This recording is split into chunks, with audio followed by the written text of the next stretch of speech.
Hey guys, Anime West Reviews here. This is going to be a new series that I've decided to do reviews for because I just wanted to add some more manga videos to the channel. And so this is going to be a review for a manga called Sachi-iro Sachi-iro no One Room. So this is going to be for chapter 29 since it's the latest one that I see has come out. And so I caught up recently. Believe it was like a couple days ago. So this chapter we start off where the last one kind of ended, where Sachi has cut her hair and she is welcoming the guy character who has no name and is just being called Mr. now. So he comes back from going to look for a job and he is like freaked out, like, what happened to your hair? Because she cut her hair last chapter. And so she just says she felt like chopping it off and that she got tired of it being long, and so he's just kind of like standing there kind of shocked. So it shows just like the hair in a bag, and then it shows like the bathroom, or like the toilet. And so yeah, he is saying, he is like wondering what's wrong, because like asking her if something happened, she's saying that nothing did. It's like, why? And so he's like, it can't be nothing.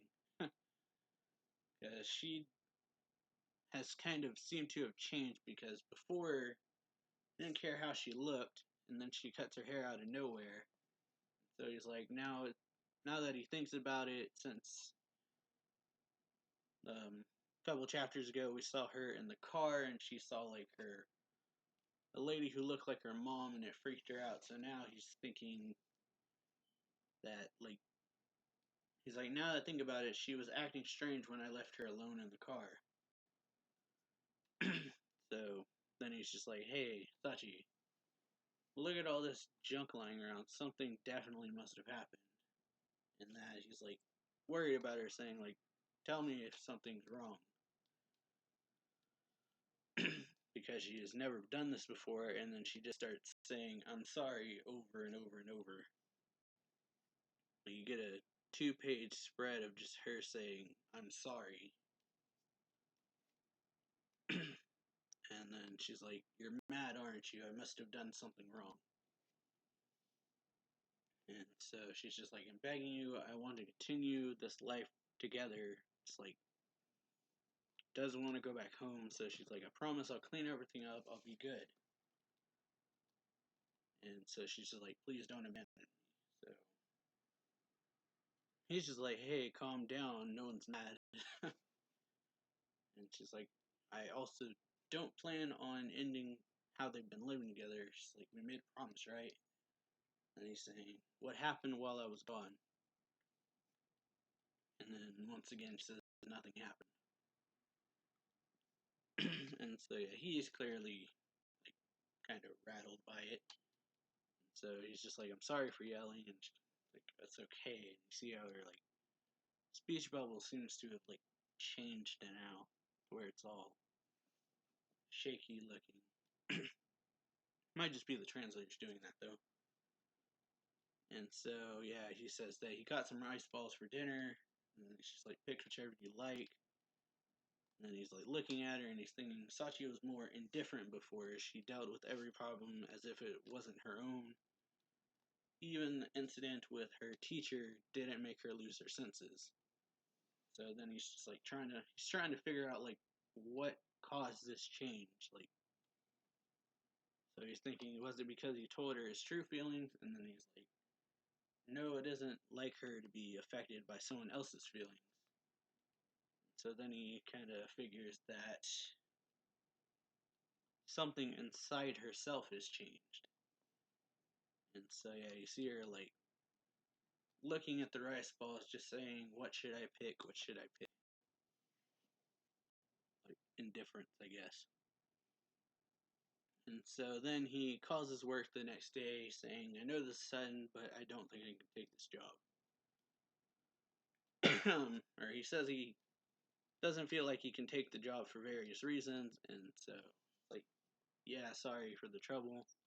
Thank you very much. Hangs up the phone, and then she's just like, you're not going to work. And so he says, just thought it might, or he says he just thought it was a drag, so he'll take a week off. And so she is asking, like, then what about the money? He's saying that she doesn't usually care about that. And he's like, don't worry about it. So she says that, like, hey, a while ago I was acting strange, wasn't I? Sorry for that. And so he says that he doesn't mind. And then she's just like, I see, good to hear. So then we get her kind of perspective of her saying that Mr. didn't ask anything. And then she's like thinking, I think he's taking a week off for my sake. That only happens when she's alone. That freak out she had, basically. And so now that he's here with her, she's relieved. And then she hears a voice say, well, I guess if he's with you, then he can't run away on his own. And she, like, quickly turns and looks back and nothing's there. Because, yeah, she's like, was that just my imagination? And then he just sits down and says, you know, it's my first time seeing the ocean. Because they've moved pretty far away and they could, like, see the ocean now. And so he's telling her that he's never seen the ocean. He's saying that he's never left the city before, so then the skin feels kind of fresh, he's saying. And she's just saying, so it's his first time seeing the ocean too. And he says, in this season, there won't be anyone around once it's dark. I think it'd be a good idea to go. Or a nice idea to go. And then she just looks at him and says, are you trying to cheer me up? And he's like, not really. And she's just like, you are, aren't you? And he's like, I said no. And she's like, I knew you were nice. It's just like I shouldn't have said anything. And so yeah, then we have another kind of monologue from Sachi, and she's just like, no matter what his true feelings are, I guess this part of it hasn't changed. It's like being nice, but then she thinks, but the fact that he's her kidnapper will never change. And that she promised that she would kill him one day. She's like, there are no strings attached, we just share the same goal. And that she must never forget that. And so then we have like a slight time skip where she says since then she hasn't seen her quote unquote mom in a few days because the mom that's kind of looming over her and tormenting her. And so then she's like looking out at the sunset and she's like thinking about it. We haven't put up any pictures since we moved here.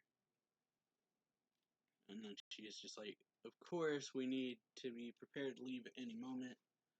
But to him, those pictures are no longer needed. Time only moves forward and never looks back. And she's just like, but the same goes for her. She's like, but the same goes for me right now. There's nothing I want to return to.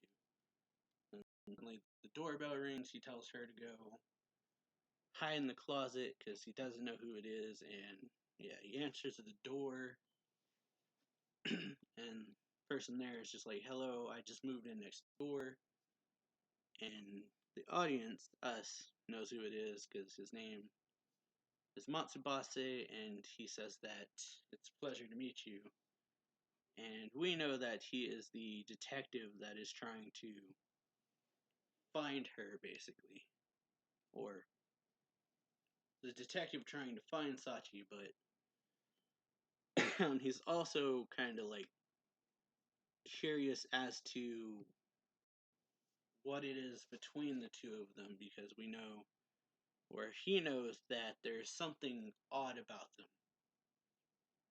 Because he was hired by Sachi's mother, he understands that he pretty much put a bunch of stuff together kind of about her home situation. So he wants to find her and save her, but kind of a weird thing where Sachi doesn't want to be away from Mister, but detective is looking for him. Now he's found them, so we are, or I'm really curious to see where this goes. But yeah, overall, thought it was a really good chapter. So yeah, let me know if you enjoy the series. Starting this from 29, so yeah. Leave a like, comment down below, share the video, subscribe, all that stuff. Links in the description and comment section to the Patreon and Discord. And yeah, I will see you all later. So yeah, bye.